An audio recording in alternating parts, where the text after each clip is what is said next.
Hari Om. Today I'm going to talk about meditation. Meditation is a very popular technique practiced in different parts of the world in today's world. People are getting lots of benefits out of it. It's one of the very important components of yoga. So let's study it. In this short discussion, I'm going to discuss what is meditation, why to do meditation, and how to do meditation. Let's first answer the question, why to do meditation? There are lots of benefits that we can get out of regular practice of meditation, or even one session of meditation can give a lot of benefits.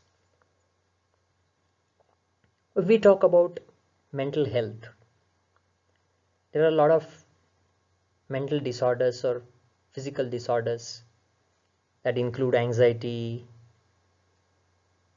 depression, unipolar, bipolar mood disorders, obsessive compulsive disorder, generalized anxiety disorder, eating disorders, sleeping disorders, PTSD. All of these mental disorders have one thing as a common risk factor, and that is stress.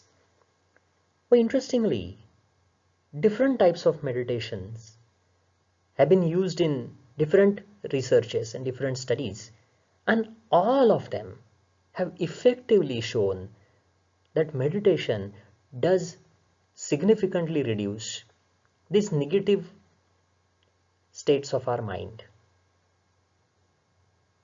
The timing that the studies used was from 10 minutes to half an hour. Maybe just one session, or every day for maybe 1 week, 2 weeks, 3 weeks, or even twice a week.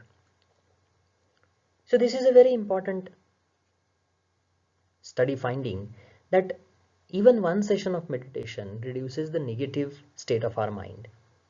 And if it is regularly practiced, then it certainly is helpful in all of these negative states.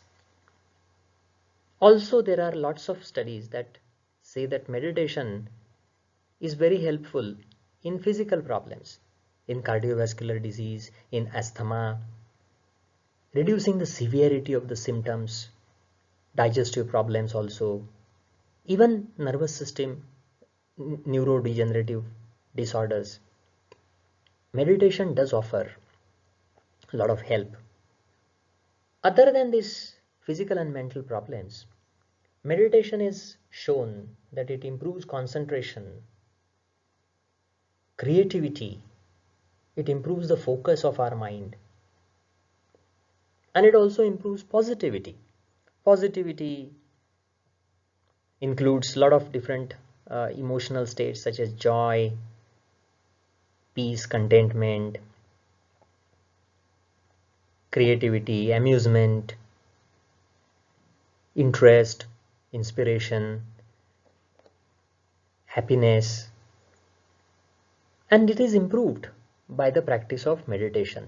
Meditation has also shown to influence optimism, and it is increasing optimism in individuals. There are some other studies that say that meditation actually helps relationships, the quality of relationships, and the overall quality of life is also improved by regular practice of meditation. So this is about why to do meditation.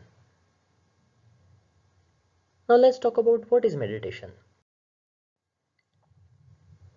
In simple terms, if you analyze what is meditation, it's nothing but a journey that starts from outward mind, or externalized mind as we can call it. Externalized mind is where our sensory organs are externalized. So my eyes are receiving information of the outside world. My ears are open to hearing these different sounds and different noises and different words spoken. And then My tongue is again externalized with talking or even eating something. My skin, I'm feeling everything outside. So my sensory organs are interacting with the world outside through this sensory data, sensory information that's coming in. And I am paying attention. So if someone says something, my mind is focused on that. If I see something, my eyes are focused on that. The moment my eyes, my ears, I'm paying attention, my mind is going there. In meditation, what I do is this outward mind, externalize mind. I try and turn inwards. I close my eyes. I try not to hear anything. Maybe I prefer a silent and peaceful place. And I try and ignore the sounds that disturb me, distract me. I sit in a very comfortable position, so my body gives a very comfortable feeling to me. So my body is not distracting me. And it's a starting point of our inward journey. So I'm trying to look inside instead of looking outside.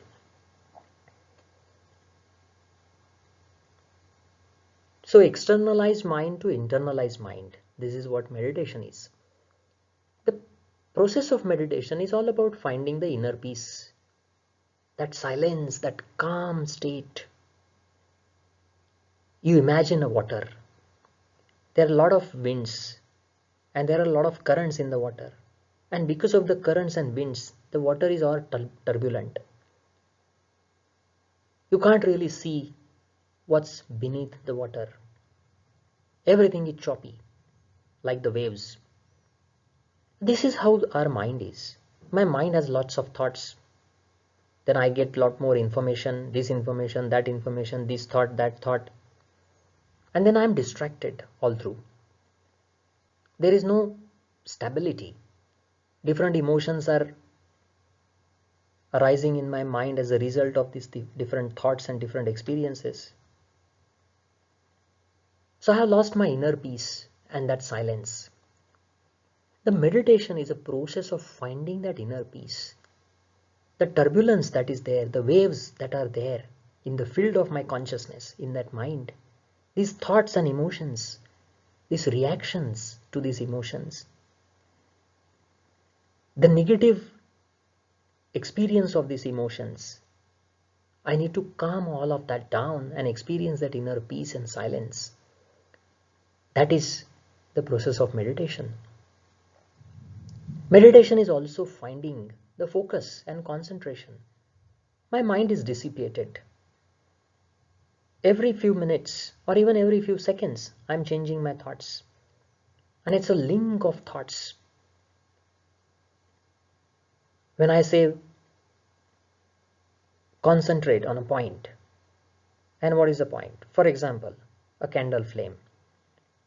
Maybe the candle flame I start looking at and it triggers my memories. And what is a memory? Oh, I had this similar candle in my birthday celebration. Oh, in the birthday I met these friends. Oh, when I met these friends I had this discussion. When I was discussing these things with my friend, oh, I heard something terrible. Now look, we started with a flame, focus on the flame. But where are we ending? We are ending with some emotion of some discussion, and I am feeling the negative experience of that. This is how the mind works. The whole purpose of meditation is to keep this focus continuously, this concentrated state. But this concentrated state is not a stressful state. It's more peaceful and relaxed state. And that's why it's a creative state. Often the creativity is associated with process of meditation. The yogis in the ancient times discovered so many wonderful things about body, mind, about the cosmos, about the movements of the cosmic bodies, about the seasons that happen on earth, about the knowledge of how this entire world is functioning, the laws of the universe. And how did they discover it? They didn't have any scientific tools with them that time. But the yogic texts say that they discovered all these things through the practice of concentration and focus. And because of this concentration and focus, your creativity is increased. The scientists in today's world also have found fantastic creative solutions by the practice of concentration. Also, meditation is a process of uniting myself. Now I have divided myself into so many different identities, so many different roles. I am a father, I am a son, I am a student, I am a husband, I am a wife, I am a friend, I am a citizen of a country, I belong to a particular culture, so many identities. And every identity creates a makes demand on my time. And then it's very difficult to unite all of these different identities. And sometimes we have to struggle a lot. As a friend, I want to go and meet and enjoy time with my other friends. But then as an employee of a company, I have to finish this job. And these roles create conflict. Oh, I don't have time. And that creates stress. I need to give my lot of my time to my kids and my family, but my work demands are so strong that I can't do that. So this is a conflict of roles, and we can't really match this, and that's what creates stress. So the meditation is a process of uniting all of these identities that will reduce the stress. Also, meditation is called as being in my own company. It means I'm just with myself. Most of the times we are not with ourselves. When I'm checking my mobile, I'm in the company of my mobile, and I'm in the company of that social media, or I'm in the company of that game, which is distracting me. Of course, sometimes it's helpful, but most of the times it's distracting me. There are some studies that say that if you use your mobile phone too much, then it creates more anxiety, it makes you lose concentration, it creates stress in your mind. Then if I am in reading a book, I am in the company of the book, or I am in the company of the characters that are discussed in that novel. Or if I am reading some research, then I am in the world of that researcher who has found all these things. So I am not in company of myself, but I am in the company of all of this. If I am eating, I am in the company of my food. I am not in my own company.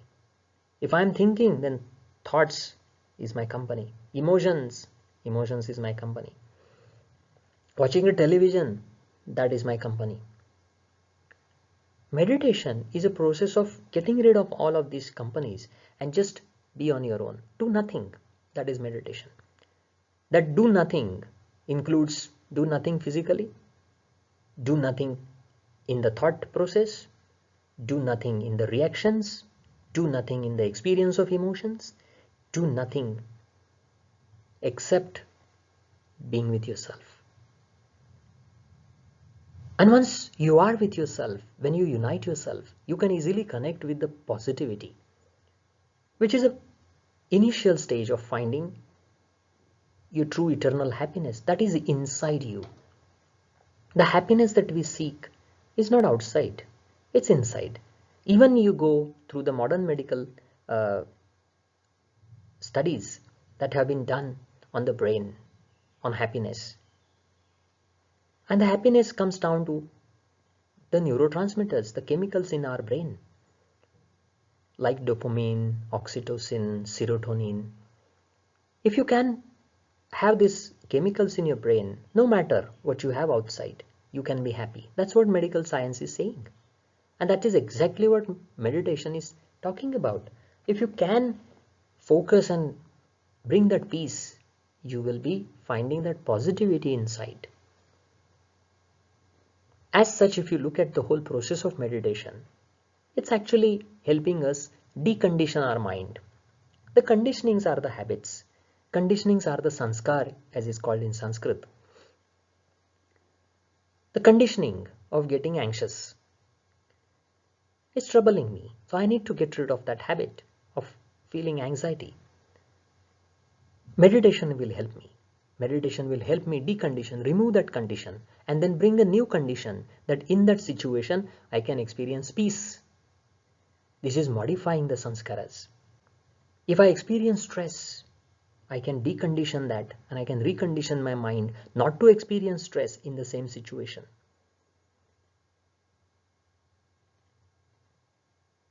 If I am stressed every day while traveling, I can decondition my mind that no, I will not get anxious with the travel, and then recondition the mind saying that travel will be peaceful for me. This is how you can modify little sanskaras and impressions on your mind. So if you look at the overview, the meditation does allow us the freedom from all our bondages, attachments, suffering, and the limitations that are put on us. The time-space limitations, as you can call them. The consciousness is limited by this time-space. The consciousness is subject to conditionings. The consciousness is subject to the experience of pain and suffering because of the attachments. And you can free all of these using the process of meditation. So you can find your true self, that is Atma or Purusha, the pure state of consciousness, or as Buddha called it, state of Nirvana. So this is what is meditation. If you really look into the steps of meditation, of course there can be different views on these different steps that I have written here, and I'm going to present those steps to you. There can be some differences of opinion, but these steps are exactly as discussed in Ashtanga Yoga of Patanjali, which is so much more focused on the meditation path, changing the conditionings of the mind and reconditioning the mind. So naturally, if you want to have the practice of this meditation, you can follow these steps. They will certainly bring positive results to you, and you can meditate. For meditation, the first step is physical stability and comfort. Because if physically I am not stable, if I have pain in the knee, then my mind cannot be focused. It will always go to the knee. It will not be focused on the object of my meditation, but it will be focused on the knee because I have knee pain. If I have back pain, I will have my attention to the back and nowhere else. If I have a headache, then I will always pay attention to my head. I can't really focus on anything else. This is our physical compulsion. This is a demand that our body is making that look, there is something wrong. Take care of it first. So for that, asanas are recommended. So asanas prepare you. Asanas make you strong. Asanas make your body system strong. Asanas make you healthy.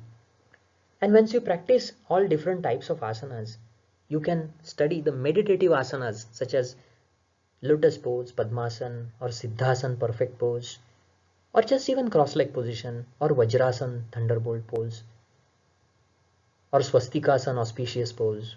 Any of these meditative positions you can select where you can maintain stability and comfort. The question in your mind would be, why not use shavasana then? It is so stable and so comforting. But you can use the shavasana. The only problem that one may face in shavasana is we can sleep easily in shavasana. So instead of meditation, it will become our sleep. As such, there is a study, and that study found out that most of the people who meditate, or they say they meditate, actually sleep. So as such, a very relaxed and comfortable pose leads to sleep. And that's why the meditative position where your spine is upright and your legs are crossed is recommended. When you cross your legs, the blood flow to the legs is reduced and more blood is available in your pelvic region. When your spine is upright, your brain has to be a little bit alert, but it is not fully externalized because maintaining a vertical posture, upright posture is not very difficult thing for the brain. But brain can't afford to sleep in that posture, because the moment you sleep, you're going to fall down, you're going to lose balance. So brain maintains that alertness. So a little bit of alertness is necessary, and that is achieved by upright spine, and it helps you achieve this good breathing pattern. So in sitting position, you can easily expand your abdominal muscles, you can expand your chest. That again allows your body to relax further because your breathing is relaxed. So stable asana, then your body should be relaxed, your arms should be relaxed, legs should be relaxed, spine should be relaxed, abdomen, chest should be relaxed. Because if they have some stress, then again your attention will go there. And then the yogis have recommended use of mudras such as dhyana mudra, where you just fold your index finger and thumb and touch the tip of the index finger to the thumb. Now this mudra is recommended for meditation along with some other mudras. But what is the significance of this mudra? Just a simple thing. Your index finger, if you point at someone, no one likes it because the index finger has aggressive energy. But if you show the thumb to someone, it's like thumbs up. It's like, yeah, good job. Keep it up. So thumb is your willpower and index finger is your externalized aggressive power. So the idea of meditation is bring that index finger and control it using your willpower, that is your thumb. And then that will internalize your mind strongly. So this is one mudra that is used in meditation. So the first step is stable, comfortable, meditative asana, meditative yoga pose. Then use the mudra and relax your body. This is the first step of meditation. Then second step is about breath awareness. Become aware of your breathing. Why? Because the breathing, when you are becoming aware of the breathing, the control of your breathing shifts from the respiratory center in the medulla to the cortex, which is more evolved part. And cortex is where you think. Now the part where you think, you are actually paying attention to breath. So if you're paying attention to breath from that part, then it cannot think. So it actually stops the thinking process in a big way. It intervenes in a big way. And easily you can develop the awareness of the present moment where you're sitting, what you're doing. Your mind can be easily focused and brought into that present awareness. It brings your body and mind together. You become more aware of your own body also. And the same breath awareness can give you the benefits of pratyahara, the next step. And that is you withdraw your mind from your sensory organs. Of course, for that first you close your eyes. Then you are trying to focus on the breath. That again withdraws your mind from outside world to the inside awareness. So this is a very important state of pratyahara. Sometimes to practice pratyahara, Omkar chanting is recommended in Ashtanga Yoga by Patanjali. Or even Brahmari Pranayam is practiced, which brings your mind inside, internalizes your mind, pratyahara state. And once you have internalized your mind, you have a stable posture, the breath awareness has allowed you to go deeper inside, then pratyahara has allowed you to go further inside. Then you focus on the object of meditation, and this is called dharana, study of concentration. The object may be Omkar itself, maybe the shape, maybe the color, or maybe the sound, maybe the subtle mental repetition, can be anything, any object. So you keep focusing on that. Now this is where we face a lot of problems. There are so many thoughts that come and we get distracted from that object. Here as example I'm giving Omkar. So I deviate from Omkar. I go into some other objects.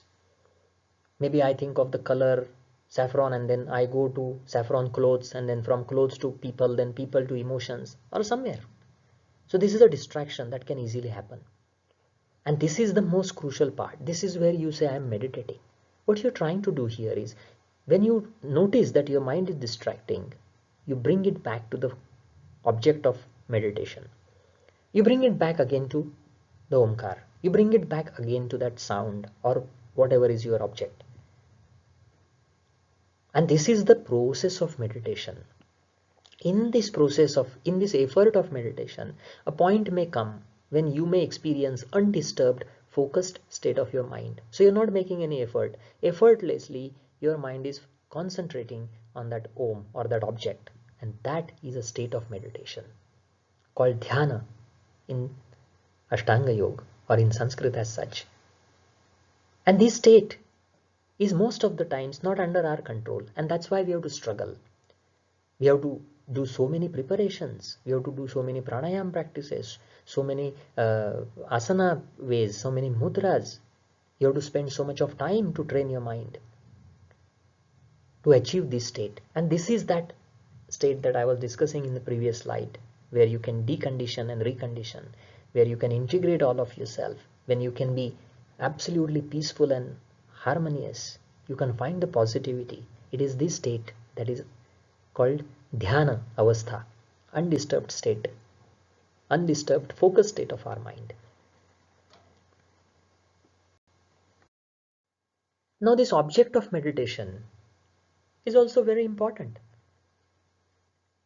How to select this object and what should be the criteria? Because the object decides the direction.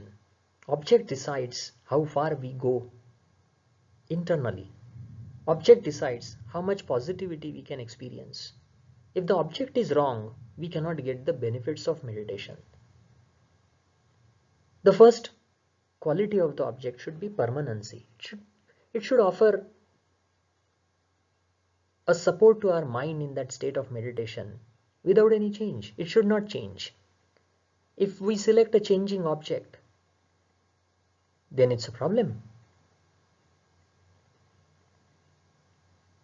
For example, if I select an ice block because I like the color, it's nice, and I keep it in front of me and I start meditating.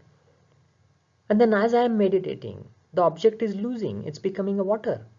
So in 15 minutes, the object is vanished. There's only water. Well, if that happens, then the mind does not get that support. So the object should be permanent. The object should also be easy to remember, because if we take a complex object, a complex geometric shape, it's very stressful for the brain to recreate that object in our mind. So instead of relaxation, the brain is stressed because the object is too difficult. The object should be neutral. It should not create any negative emotions or distracting emotions. For example, I take an object of, say, ice cream because I love ice cream. You can select that, but the problem with this object is it will trigger your desire. You would like to eat it. The more you think about it, the more your tongue will start saliva and you will want it. So your mind will start going external, and that's how your meditation will be disturbed, because you can't go internally. You're just going to go out and eat it. So the object should not create any negative emotion. The object also should be monotonous. It should not keep changing. Like its form is same every day. Like the sun, every day the same form. Om, every time the same. Mindfulness, every time the same non-reactive idea to the thoughts and emotions. No reactivity, nothing, no change, every day same. Or just breath, vipassana, just breath, no change, monotonous nature. And the object, most important, should be positive. It should indicate that eternal positivity. The breath is prana, the energy, eternally existing everywhere, positive. Sun, positive. Omkar, positive. So positivity of the object, monotonous nature, neutrality, easy to remember, and permanency. These are important qualities that we must study before selecting other object that we like. different types of meditation we can practice. The Omkar and mantra meditations are really popular and very effective because of few reasons. The Omkar has a visual form, so you can see it. The Omkar has chanting, so you can hear it. So you can see it, you can hear it, and when you are chanting it, your tongue is also involved. And you can feel the vibrations with your touch. So because of these four sensory expressions to Omkar and mantras, they are undoubtedly the powerful objects for many common people. Of course, for some other people, some other types of meditation are really powerful. But for most common people, I am saying that Omkar and mantra meditations are very effective. So if you look around in different cultures, there's so many different mantras that people chant, so many different prayers that they chant, because it's very easy to concentrate on these forms. Then one can do the prana meditation, which is focused on subtle breath. Prana is an energy. There are energy rhythms and patterns everywhere. So one can practice this prana meditation. Then there are chakras and kundalini, again connected with prana. The chakras are the pranic centers, and kundalini is that pranic energy that needs to be awakened and let it pass through these chakras